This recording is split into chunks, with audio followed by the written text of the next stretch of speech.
Salut, voyageuses et voyageurs du net. Je suis Georges Vernat et aujourd'hui je vais te lire un poème d'Arthur Rimbaud. Je réponds à la commande de Pierre Langlois, qui est un abonné qui m'avait demandé il y a quelques mois si je pouvais lire Le bateau ivre. Avec plaisir, Pierre, je me prête à l'exercice aujourd'hui. Je vais commencer par une courte introduction pour vous parler du texte. Je choisis d'en parler avant et non pas après. C'est pas pour vous spoiler, c'est pas pour faire une analyse de texte rigoureuse du découpage de la chirurgie littéraire comme j'aime bien dire.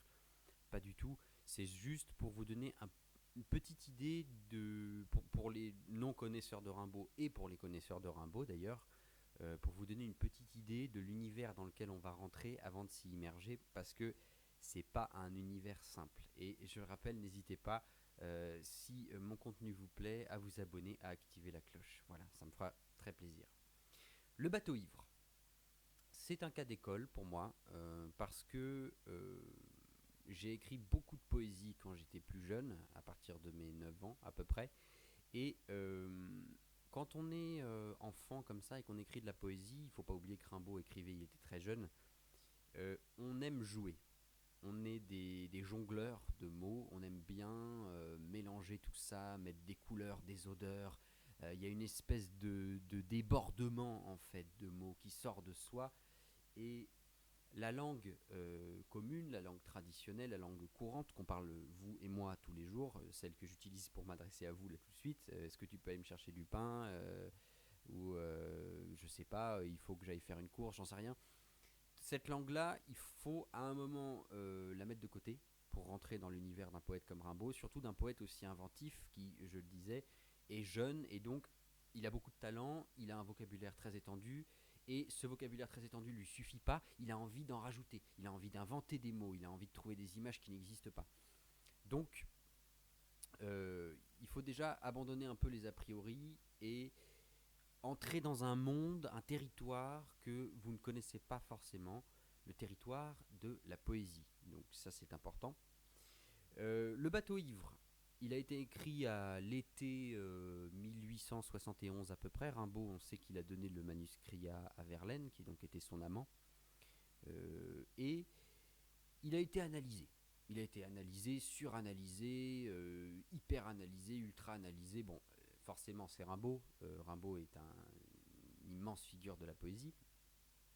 Et donc, moi, je vous ai condensé ça, enfin, je vais vous condenser ça en deux, trois petites phrases très courtes. Rimbaud, je le disais déjà, c'est un enfant hyper doué qui manie extrêmement bien la langue et donc il a envie de balancer plein d'images, plein de sons. Il est c'est une sorte d'hyperactif du langage. Donc il va vous balancer un peu comme, je ne sais pas pour certains d'entre vous par exemple qui aimeraient bien le slam ou le rap, on parle souvent du flow d'un slammer ou d'un rappeur parce qu'il va extrêmement vite. On pense à Eminem par exemple dans son Godzilla. Euh, Rimbaud, c'est un poète qui a un flot de malade, mais il a un flot de malade sur les images. C'est-à-dire qu'il va vous enquiller des images et des images à toute vitesse. Chaque vers, vous allez avoir une, deux, trois images par vers. Vous allez avoir du mal à comprendre. Vous allez vous retrouver avec une baleine qui côtoie une échelle, qui côtoie une planète, qui côtoie, j'en sais rien, un cactus luminescent. Enfin, donc déjà ça c'est compliqué. Et c'est mon premier entre guillemets conseil. N'essayez pas de tout comprendre, d'accord. Vous entrez encore une fois dans un territoire poétique où l'image, où les sons, tout ça se catapulte, c'est en cascade, ça va vite. Les images vont vous échapper, donc concentrez-vous sur un petit peu le son, le ressenti, rentrez dans cette bulle et acceptez. C'est comme quand vous êtes au théâtre, il y a une convention. Donc acceptez, ne cherchez pas à tout prix à comprendre. Bref, je digresse déjà. Donc, le poème a été hyper analysé à travers les années et il y a trois trucs qui ressortent. Un, Rimbaud s'est énormément inspiré de 20 000 lieues sous les mers de Jules Verne. C'est-à-dire que l'imaginaire de la mer, de l'océan, du Nautilus, des sous-marins, etc., tout ça, ça l'a énormément marqué. Et donc, qu'est-ce qu'il fait? Il réutilise cet imaginaire. On retrouve beaucoup d'images qu'utilisait Jules Verne dans 20 000 lieues sous les mers dans le bateau ivre. Deuxième chose, il s'est inspiré de Baudelaire.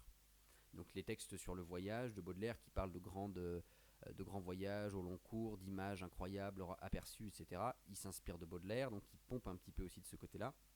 Et ensuite, il s'est inspiré d'Hugo.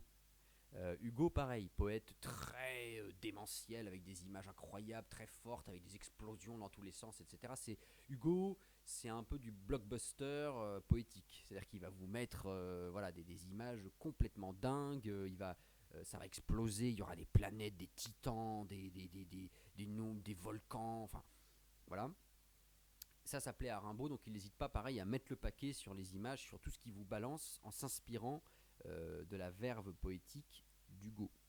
Ça, c'est les trois pistes principales. Jules Verne, Baudelaire et Hugo, les trois influences. Ensuite, la petite autre piste, c'est les revues illustrées que lisait Rimbaud. Il en lisait beaucoup. L'équivalent des comics maintenant, hein, des revues, Spirou, je ne sais quoi, Picsou par exemple et autres. Et il trouvait des images dans ces revues qui l'inspiraient. Donc pareil, toutes ces images-là, il les a empaquetées dans sa tête. Vous mélangez ça à la poésie, vous mélangez ça au talent de Rimbaud, et puis d'un seul coup, ça explose, quoi. Voilà. Donc finalement, je me mets à la lecture de ce texte en vous disant, appréciez simplement le spectacle, c'est-à-dire laissez-vous porter par les explosions de mots, parce qu'il s'agit bien de ça, c'est un feu d'artifice ce poème.